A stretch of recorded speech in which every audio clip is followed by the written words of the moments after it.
L Capone. नाम सुनते ही Chicago के एक ऐसे क्राइम लॉर्ड की इमेज आती है जिसे कोई छू नहीं सकता था। फिल्मों और किताबों ने उसे एक लेजेंड बना दिया है, लेकिन क्या सच में सब कुछ वैसा ही था जैसा हमें दिखाया गया? चलिए आज इस लेजेंड के पीछे छुपे असली इंसान की कहानी को समझते हैं।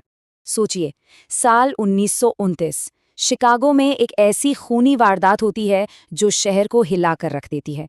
इसके बाद कैपोन का सबसे बड़ा दुश्मन बग्स मोरैन सिर्फ एक लाइन कहता है, सिर्फ कैपोन ऐसा कर सकता है।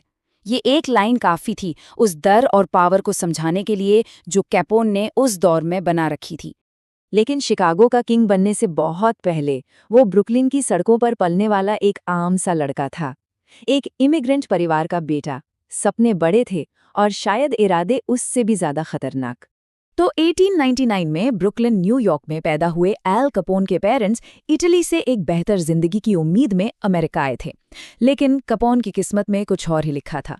पढ़ाई में दिल लगा नहीं, सड़कों ने ज्यादा खींच लिया, और जब 6th ग्रेड में अपने टीचर पर ही हाथ उठा दिया तो स्कूल के दरवाजे उसके लिए हमेशा के लिए बंद हो गए।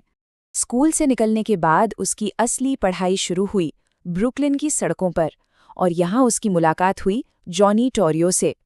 टोरियो ने ही उसे सिखाया कि क्राइम कोई गुंडागर्दी नहीं, एक धंधा है, एक बिजनेस। और इसी सीख ने आगे चलकर एक पूरे एम्पायर की नींव रखी। और फिर 1917 में एक ऐसी रात आई जिसने उसकी पहचान ही बदल दी। एक बार में हुई लड़ाई में फ्रैंक गलूचियो नाम के एक आदमी ने उसके चेहरे पर चाकू से वार किया। इस हमले ने उसके चेहरे पर 3 गहरे निशान छोड़ दिए और प्रेस ने उसे एक नया नाम दे दिया, स्कारफेस। लेकिन एक मिनट, हम सब उसे स्कारफेस के नाम से जानते हैं, पर क्या कभी सोचा है कि खुद एल कैपोन को ये नाम पसंद था भी या नहीं? सच तो ये है कि उसे इस नाम से सख्त नफरत थी। वो हमेशा कोशिश करता था कि अपने चेहरे का वो हिस्सा कैमरा से छुपा सके, और अगर गलती से किसी ने उसे स्कारफेस कहकर बुला लिया तो उसका गुस्सा 7वें आसमान पर होता था। तो चलिए अब ब्रुकलिन से निकलकर चलते हैं चिकागो। ये वो वक्त था जब अमेरिका में प्रोहिबिशन यानी शराब पर पाबंदी लग गई थी, और ये पाबंदी कैपोन और टोरियो के लिए एक सोने की खान साबित हुई, जिसने उन्हें शिकागो का बेताज बादशाह बना दिया। देखिए कितनी तेजी से सब कुछ बदला। 1920 में प्रोहिबिशन शुरू हुआ। उनके बॉस बिग जिम कोलोसेमो ने शराब के धंधे में आने से मना कर दिया, और इसकी कीमत उसे अपनी जान देकर चुकानी पड़ी। अगले 5 साल टोरियो और कैपोन ने एक इतना बड़ा बूटलेगिंग नेटवर्क बना लिया कि पूरा शिकागो उनके इशारों पर नाच रहा था। और फिर 1925 में टोरियो पर एक जानलेवा हमला हुआ। वो बच तो गया, लेकिन उसने सब कुछ 26 साल के एल कैपोन के हवाले कर दिया। शिकागो को अपना नया किंग मिल चुका था, और इसके बाद उसने जो एम्पायर खड़ा किया वो किसी के भी होश उड़ा सकता है। अपनी पीक पर कैपोन के एम्पायर की सालाना आमदनी $105 मिलियन से भी ज्यादा थी, और ये उस जमाने की बात है। आज के हिसाब से इसका अंदाजा लगाएं तो ये रकम बिलियंस में होगी। इतना बड़ा एम्पायर चलाने के लिए सिस्टम को भी तो अपने साथ रखना पड़ेगा ना। तो हर साल लगभग $15 मिलियन रिश्वत के तौर पर पुलिस और नेताओं की जेब में जाते थे। मतलब करप्शन का स्केल इतना बड़ा था कि पूरा सिस्टम अंदर से खोखला हो चुका था। यहाँ हमें कैपोन के 2 बिल्कुल अलग चेहरे दिखते हैं। एक तरफ पब्लिक के लिए वो रॉबिन हुड था, गरीबों के लिए दान देता था, सूप किचन्स चलाता था। और दूसरी तरफ असलियत ये थी कि वो एक बेरहम गैंगस्टर था। 100 से ज्यादा बिजनेस पर बॉम्ब से हमले करवाए, इलेक्शंस में धांधली की, और प्रोस्टिट्यूशन से लेके गैम्बलिंग तक हर गलत काम उसके इशारे पर होता था। लेकिन फिर एक दिन ऐसा आया जिसने एल कैपोन की जिंदगी और उसकी एम्पायर की कहानी हमेशा के लिए बदल दी। ये वो घटना थी जिसने ना सिर्फ पब्लिक का नजरिया बदला बल्कि अमेरिका की सरकार को भी सीधे उसके खिलाफ खड़ा कर दिया। प्लान इतना ब्रूटल था कि सुनकर रूह कांप जाए। कैपोन के आदमियों ने दुश्मन गैंग बग्स मोरैन के अड्डे पर हफ्तों तक नजर रखी। फिर एक झूठी विस्की डील का लालच देकर मोरैन के लोगों को एक गराज में बुलाया गया। इसके बाद कैपोन के 4 लोग वहां पहुंचे, जिनमें से 2 ने पुलिस की वर्दी पहनी हुई थी। उन्होंने मोरैन के 7 आदमियों को दीवार के सामने खड़ा किया और मशीन गन से भून डाला। लेकिन इस पूरी कहानी में एक जबरदस्त ट्विस्ट था।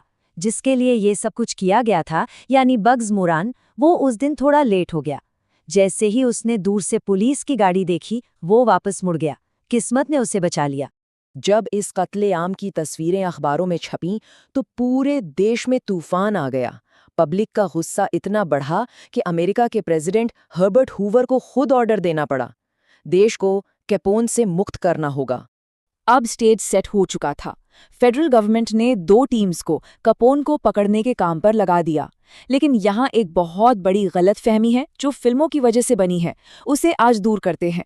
हम सब ने फिल्मों में एलियट नेस और उसकी टीम दी अनटचेबल्स को हीरो बनते देखा है। बिल्कुल, उन्होंने कैपोन के शराब के धंधे पर छापे मारकर उसे कमजोर जरूर किया, लेकिन असल में कैपोन को जेल भेजने का काम ट्रेजरी डिपार्टमेंट यानी IRS के अकाउंटेंट्स ने किया। उन्होंने साबित कर दिया कि कैपोन की ये शानो शौकत वाली जिंदगी टैक्स चोरी के पैसों से चल रही थी। खून खराबा नहीं, टैक्स इवेजन ने उसे बर्बाद किया। और फिर 17 अक्टूबर 1931 को फैसले का दिन आया। 11 साल की जेल, $50,000 का जुर्माना और $2 लाख से ज्यादा के बैक टैक्सेस। सिर्फ 33 साल की उम्र में शिकागो के किंग का पूरा एम्पायर ताश के पत्तों की तरह बिखर गया। ये दुनिया की सबसे खतरनाक मानी जाने वाली जेल एल्कट्राज भेज दिया गया। सबको लगा कि उसकी कहानी अब यहीं खत्म होगी, लेकिन लोगों को ये नहीं पता था कि उसकी असली बर्बादी जेल की दीवारों के बाहर नहीं बल्कि उसके अपने जिस्म के अंदर ही शुरू हो चुकी थी। कैपोन का असली दुश्मन ना तो कोई गार्ड था, ना कोई दूसरा गैंगस्टर। उसका सबसे बड़ा दुश्मन एक ऐसी बीमारी थी जिसे उसने सालों पहले नजरअंदाज कर दिया था, जिसका नाम था सिफिलिस। ये टाइमलाइन उसके दर्दनाक अंत की कहानी बताती है। 1938 में पता चला कि उसे न्यूरोसिफिलिस है, यानी इन्फेक्शन उसके दिमाग तक पहुंच गया था। 1939 में उसे जेल से छोड़ दिया गया। 1946 तक उसकी हालत इतनी खराब हो गई कि डॉक्टर्स के मुताबिक उसकी मानसिक हालत एक 12 साल के बच्चे जैसी थी। और आखिरकार 1947 में 48 साल की उम्र में कार्डियक अरेस्ट से उसकी मौत हो गई। तो फिर आखिर असली आल कैपोन था कौन? एक गरीबों का मसीहा रॉबिन हुड, या एक जालिम गैंगस्टर, एक ब्रिलियंट बिजनेसमैन, या करप्शन का दूसरा नाम? सच तो ये है कि वो ये सब कुछ था, एक ही शख्सियत के कई अलग अलग पहलू। आखिर में सवाल यही उठता है, जिस आदमी को ना कोई गोली मार सकी, ना कोई पुलिस वाला जेल में डाल सका, उसे आखिर किसने हराया?